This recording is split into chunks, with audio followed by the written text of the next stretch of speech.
여기에 덴벨레와 이강인 관련 국내 축구 전문가의 주장도 현지 팬들의 주장에 힘을 실어주고 있습니다.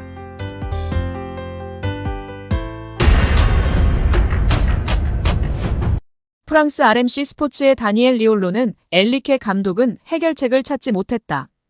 팀의 정신 상태는 좋아졌지만 팀 경기는 이라면서 전술적으로 천재가 아니다. 사람들이 엔리케 감독이 천재라고 말하는 것을 멈추기를 바란다. 반면 에딘 테르지치 감독은 이 경기에서 그가 천재라는 교훈을 줬다며 엔리케 감독의 용병술, 전술 등의 불만을 표출했습니다. 이어 두 경기에서 모두 빠진 것은 기술적 능력이었다. 우리는 골포스트에 대해 많은 이야기를 하겠지만 실수가 쌓여 너무 많은 실수들을 초래하는 경우도 있다. 반면 테르지치 감독은 정말 똑똑했다. 아주 간단한 전술을 구사했고 그것을 아주 잘 해냈다. 축구의 지능이 매우 중요하다는 걸 보여줬다고 덧붙이며 현지 팬들의 공감과 지지를 받고 있습니다. 엔리케 감독이 신뢰하던 모든 선수가 최악의 평점을 받았습니다. 파리 생제르맹의 정보를 주로 다루는 PSG 인사이드 액터스는 루이스 엔리케 감독이 구단 수뇌부에 제출한 살생부를 공개했습니다. 다음 시즌 엔리케 감독에게 더 많은 권한을 제공할 예정인 파리 생제르맹이라 매각과 잔류로 나뉘어진 명단에 눈길이 쏠립니다. 이강인은 엔리케 감독이 꾸준히 신뢰했던 대로 잔류 대상으로 분류됐습니다. 올 시즌 파리 생제르맹 유니폼을 입은 이강인은 엔리케 감독의 시험대를 잘 통과했습니다. 전반기만 하더라도 확고한 주전으로 볼만한 입지를 자랑했습니다. 위치를 가리지 않는 멀티플레이어 능력으로 엔리케 감독에게 큰 신임을 받았습니다. 재능에 상당한 만족감을 표했는데요. 엔리케 감독은 지난해 연말 스페인 프리메라리가를 안 보는 이들에게 이강인은 아마 조금 생소한 선수일 것이라고 입을 연 뒤 이강인은 오른쪽 윙어, 왼쪽 윙어를 맡았다. 매우 중요하다. 이강인은 기술적인 능력을 갖고 있다. 그리고 팀을 위해 자신을 희생한다고 지금까지 유효한 긍정평가를 내놓았습니다. 이강인도 이를 증명하듯이 입단 첫 시즌임에도 모든 공식전에서 4골 4도움을 기록하며 그라운드 전역에서 영향을 발휘하고 있습니다. 이강인의 활약을 발판 삼아 파리 생제르맹은 젊고 유망한 선수 위주로 색채를 달리하는 프로젝트를 시작했습니다. 이강인과 지난해 여름 이적료 2,200만 유로 약 342억 원의 5년 계약을 체결한 파리 생제르맹은 적은 투자로 장기적인 미래를 확보했다는 평가를 듣고 있었습니다. 이제 파리 생제르맹은 새 판을 짜야 하는데요. 킬리안 음바페도 올 시즌을 끝으로 파리 생제르맹을 떠나기에 엔리케 감독의 계획에 힘을 실어줄 심산입니다. 때마침 알려진 살생부에서 이강인은 파비안 루이스, 콜로 무아니와 함께 잔류 대상자가 됐습니다. 엔리케 감독이 이강인의 능력을 호평한 만큼 다음 시즌에는 보다 주력으로 삼을 가능성이 큰데요. 매체는 이강인은 이미 엔리케 감독의 잔류 요청을 받았다고 말했습니다. 이강인과 달리 상당수는 칼날을 피하지 못했습니다. 매체는 오른쪽 백업 윙백의 노르디 무키엘레, 최전방 공격수 곤살로 하모스, 수비형 미드필더 마누엘 우가르테, 중앙 수비수 밀란 슈크리니아르, 수비형 미드필더 혹은 중앙 수비수 다닐루, 미드필더 카를로스 솔레르, 공격수 마르코 아센시오 등 7명입니다. 이강인과 함께 올 시즌 합류한 이들도 매각 대상에 올라 마냥 신입생이라고 안고 가는 모습은 아니었는데요. 이번 시즌 영입된 11명 중 4명이 포함되었습니다. 여기에 덴벨레와 이강인 관련 국내 축구 전문가의 주장도 현지 팬들의 주장에 힘을 실어주고 있습니다. PSG는 지난 1차전에서 다소 무기력했습니다. 세계 최고의 공격수인 킬리안 음바페를 데리고도 도르트문트를 많이 위협하지 못했습니다. 원정길에서 패배를 맛보고 돌아왔기에 홈에서는 반드시 공격적으로 달라진 모습이 필요했습니다.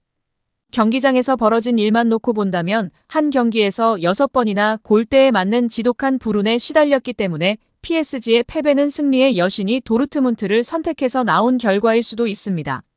그러나 우스망 덴벨레를 지독하게 신뢰한 엔리케 감독의 선택을 짚고 넘어갈 필요가 있습니다.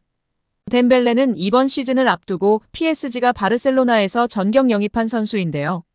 시즌 내내 활약상은 좋았습니다. 유려한 드리블과 음바페와의 조합은 분명 덴벨레가 가진 무기였습니다. 시즌 전체적인 활약상에 있어서도 덴벨레보다 더 좋은 활약을 보여준 우측 윙포워드는 없었습니다. 이런 덴벨레의 최대 단점은 기복입니다. 덴벨레는 뛰어난 활약을 보여주는 경기에서는 어느 선수도 막지 못할 것처럼 맹활약하지만 부진한 경기에서는 완전히 지워지는 모습이었습니다. 이번 도르트문트와의 2차전이 후자에 속했습니다. 덴벨레는 우측에서 도르트문트 수비에 균열을 만들지 못했습니다. 드리블 실력 대비 볼 간수 능력이 좋지 않은 단점을 가지고 있는 덴벨레는 경기 내내 단점밖에 보여주지 못했습니다. 축구 통계 매체 소파스코어의 자료에 따르면 덴벨레는 이날 턴오버를 무려 34번이나 저질렀습니다. PSG의 전체 턴오버가 142회였기에 덴벨레는 팀 전체 턴오버에서 24%나 차지했습니다. 반드시 득점이 필요한 상황에서 턴오버만 나오고 있는 덴벨레를 끝까지 경기장에 남겨둘 이유는 전혀 없었습니다. 덴벨레는 이날 슈팅도 단 1회에 그쳤습니다. 원래부터 덴벨레는 득점에 능한 선수도 아닙니다. 측면에서 돌파로서 자신의 존재감을 보여줘야만 덴벨레를 기용하는 이유가 증명됩니다. 이번 경기에서 덴벨레가 드리블에 성공한 횟수는 단 2회에 그쳤습니다. 덴벨레가 이번 시즌 통틀어 가장 저조한 경기력을 선보였는데도 엘리케 감독은 끝까지 덴벨레를 교체하지 않았다는 점이 문제입니다. 우측 윙포워드로 뛸 만한 선수가 없는 것도 아니었습니다. 이강인과 마르코 아센시오 역시 우측 윙포워드로 뛸 수 있습니다. 후반 30분이 넘어서 투입된 이강인이 경기장 안에서 가벼운 몸놀림을 보여줬기 때문에 차라리 덴벨레 대신 이강인을 우측에 넣어서 공격을 풀어가는 것도 좋은 대안이 될 수 있었습니다. 심지어 이강인은 이날 15분, 추가 시간까지 약 18분 동안만 경기를 소화했는데 팀 내 평점이 2위였습니다. 이렇게 컨디션이 좋은 선수를 가장 중요한 경기, 골이 안 터지고 있는 답답한 경기 속 공격진의 변화 카드로 안성 맞춤이었는데 쓰지 않은 것입니다. 골대가 지독하게 PSG를 외면한 것도 사실이지만 덴벨레를 교체하지 않는 소극적인 운영을 보인 엘리케 감독의 판단도 매우 아쉬운 경기였다는 평가가 줄을 이루고 있습니다. 여기에 국내 축구 전문가는 이강인이 프랑스 매체의 혹평을 받고 있으나 객관적인 시선이 아니라고 주장하며 화제가 되고 있습니다. 축구 통계 매체 소파스코어, 품목 등을 통해 선수들의 평점을 순위별로 나열해보면 이강인은 파리 생제르맹 선수 중 9위에 위치하고 있습니다. 심지어 많은 언론이 이야기하던 아센시오, 에머리, 솔레르보다 높은 순위입니다. 비슷한 평점으로 높게는 7위까지도 가능한 순위인 상황입니다. 축구 통계 매체는 언론사의 주관적인 평가가 아닌 기회 창출, 키패스, 드리블 성공률, 패스 성공률 등을 기반으로 평점을 내리는 매체들이기 때문에 객관적이라고 볼 수 있습니다. 매체에 따라 키패스의 점수를 더 많이 주느냐, 공격 포인트의 점수를 더 많이 주느냐의 차이가 있을 뿐입니다.